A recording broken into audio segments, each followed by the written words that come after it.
Welcome to First Baptist Church in Sweetwater, Texas. We join in with our pastor, Jerry Hendricks, for this week's message. Now, faith is the confidence of what we hope for and the assurance of what we do not see. On this first Sunday of Advent, what we want to do is enter into a season, maybe more than just a moment, but a period of time in our life where we lean into the hope that we have through a relationship with Jesus Christ. As we celebrate this season, and as we walk through these themes of Advent from week to week, we have the opportunity to embrace these themes and apply them to our life where we might be richer in our own experience. And that experience of really knowing the meaning of the season and the depth of what God is doing in us and through us and around us. It's a meaningful time. As we celebrate Advent, one of the things that we want to remind ourselves is that it is an expectant season. If you were to Google Advent, you're going to find a lot of kinds of definitions from different perspectives, but basically what we're talking about is creating in our own experience for a period of Sundays that expectation of the significance of that day that Jesus Christ was born. But not just that. It's also creating in our life that expectation that Jesus will come again. You know, we don't talk a lot about that in our churches today, but every year at Advent, we have the opportunity through this first message and through these first set of scriptures to think for a moment about that time and our own readiness.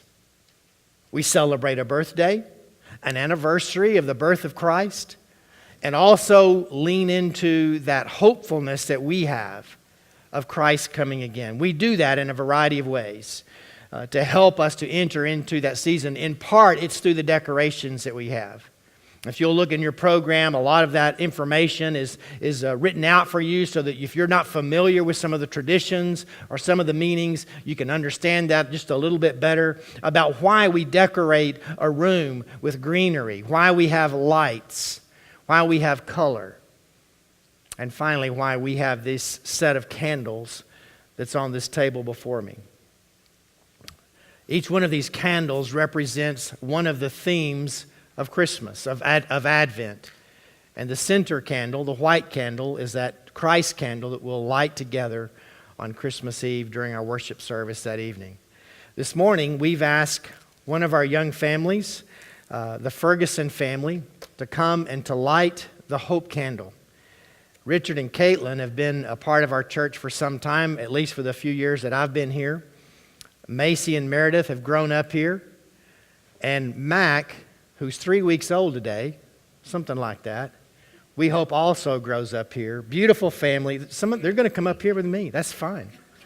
No, let's do this. You go anywhere you want. This is what Christmas, this is what this season is all about right here. This is just going with it. So we light the hope candle.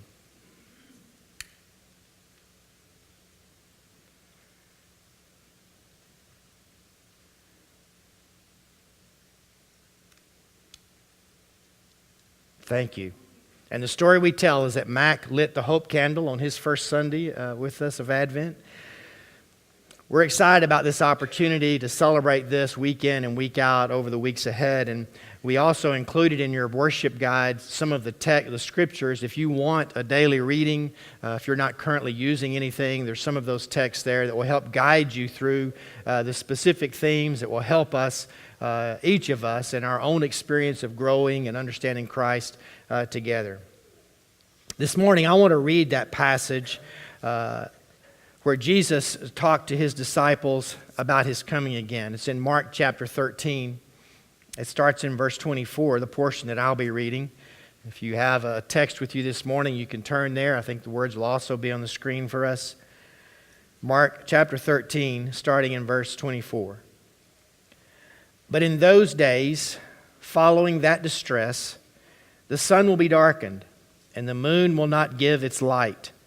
The stars will fall from the sky, and the heavenly bodies will be shaken.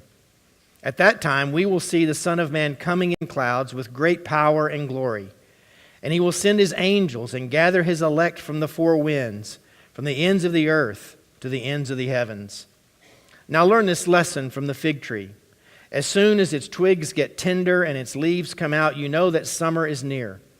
Even so, when you see these things happening, you know that it is near, right at the door.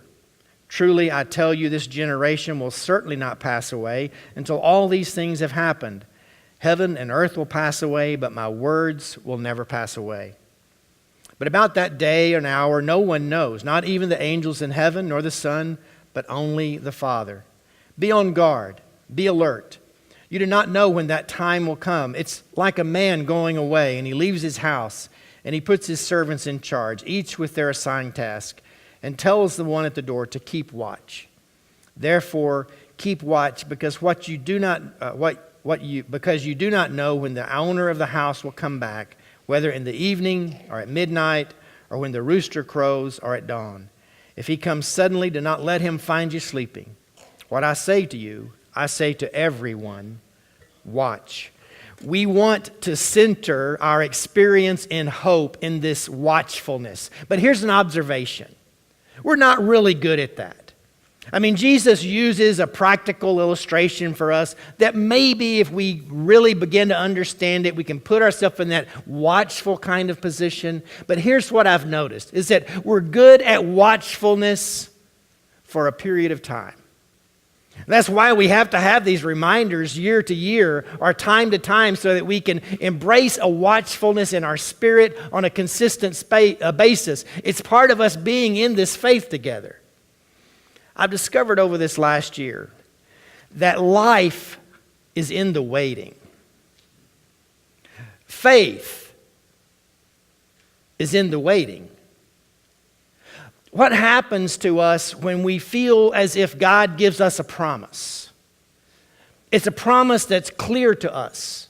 It's clearly spoken and it's affirmed to us through our experiences, either through what someone else has told us or through prayer or through God's Word. We believe this promise to be true and we struggle through this promise and we don't see the promise coming to fruition.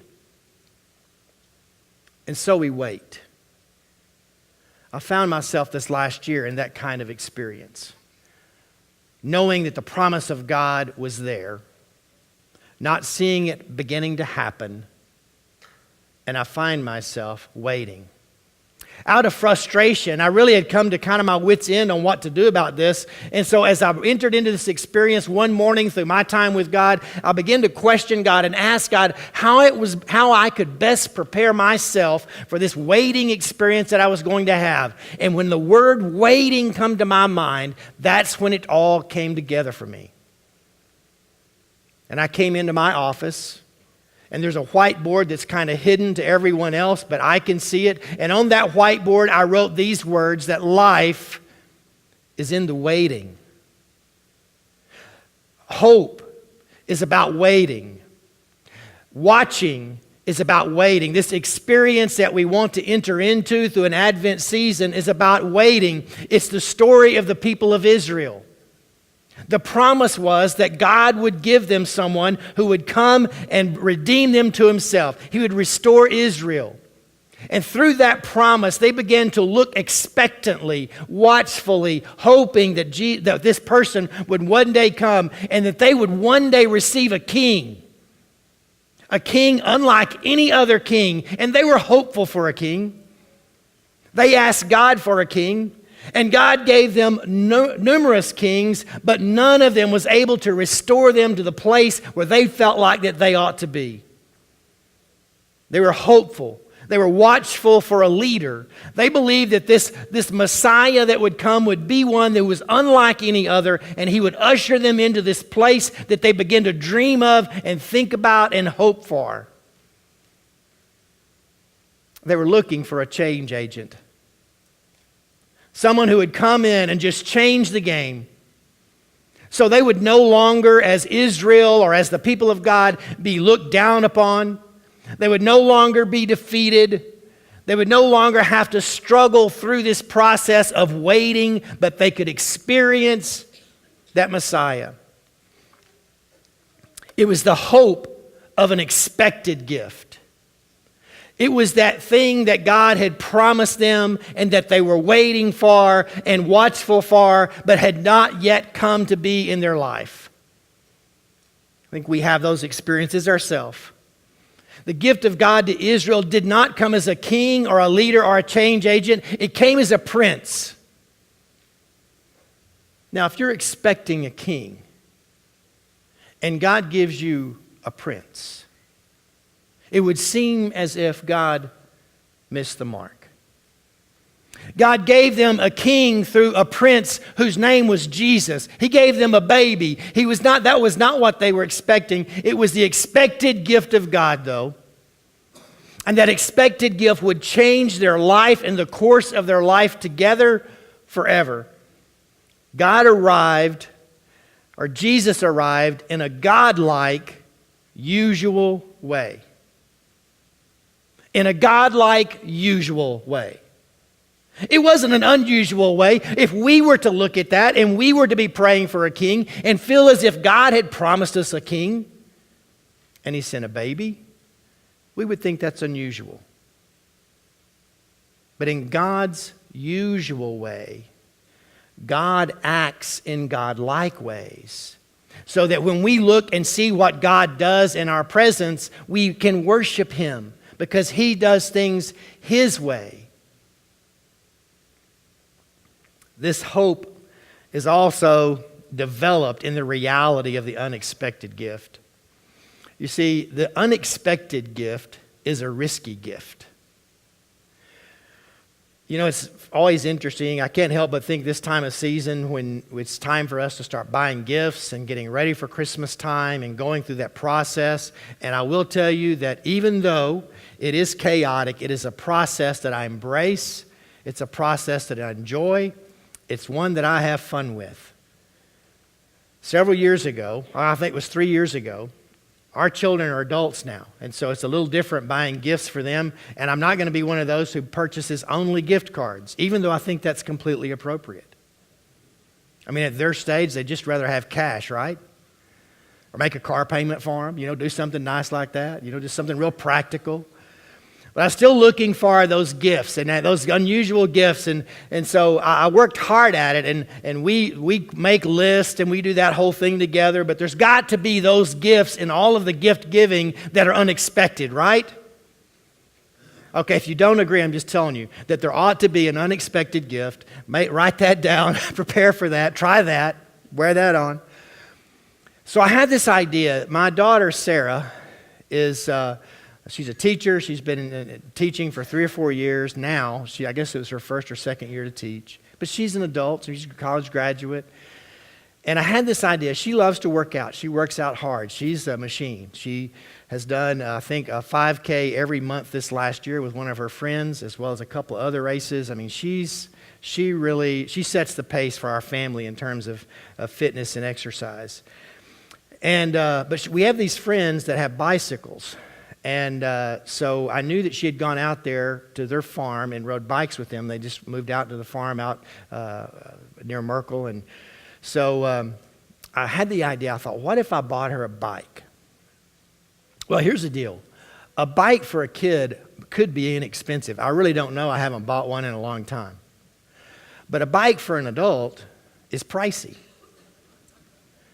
And so I didn't go to Walmart or to Target because I had friends who rode bikes regularly and I knew that those they'll break down over distance and so forth. So I went to Bike Town. Shout out. In Abilene, and I went to the Bike Town, and I knew sort of the kindness she would go, but I'm thinking, this is risky. I'm going, what if I drop all this cash and she doesn't like this? It's not a bike that I'm going to ride, and no one else in our family is going to ride this bike. So I knew that I was taking a chance. The other chance I was taking is I have one of those daughters who does not like or wear pink. If you want to buy a pink bike, you can find a lot of them. So I'm looking around Bike Town and I find this bike and I thought it was serious cash on this bike at this great risk. And then two, I remember buying the kids bikes when they were younger and you could hide them in the attic. Not easy hiding an adult bike. I got her this bike, and it was a great risk. Laid out the storyline because I didn't put it under the tree. There was a note with directions. And she walked out. And my daughter, like both of my kids, they're not real talkative, but they're expressive. And I knew that that unexpected gift had scored. Sometimes in our faith life, we don't treat God's unexpected gift to us with reverence. Maybe we expected something different from God. Maybe in our own Americanized Christianese way of worshiping, we were looking for our own king. We were looking for our own leader. Or we were looking for something specific in our life that kind of led us further down a journey that we wanted to go on. And instead, God says to us, while you're waiting, while you're hopeful, I want to give you this unexpected gift. That unexpected gift for us this season is Jesus. Make no mistake about it, this is a chaotic period of time for us, or it can be. And we may struggle trying to find those moments of rest or those places where we can pause, where we can genuinely experience the presence of God in our life and understand the hopefulness, the love, the joy, and the peace that He wants to bring to us. But in all that, we must not miss the unexpected gift of God for us this season. That unexpected gift is for all of us. That unexpected gift is for each of us. It's for all of us as we worship together and enter into this season intentionally hoping to experience something significant in our life.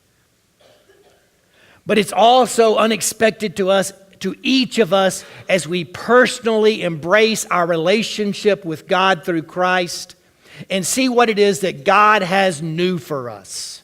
What good gift God wants to open for us this season and present to us, and we welcome it into our life and into our experience.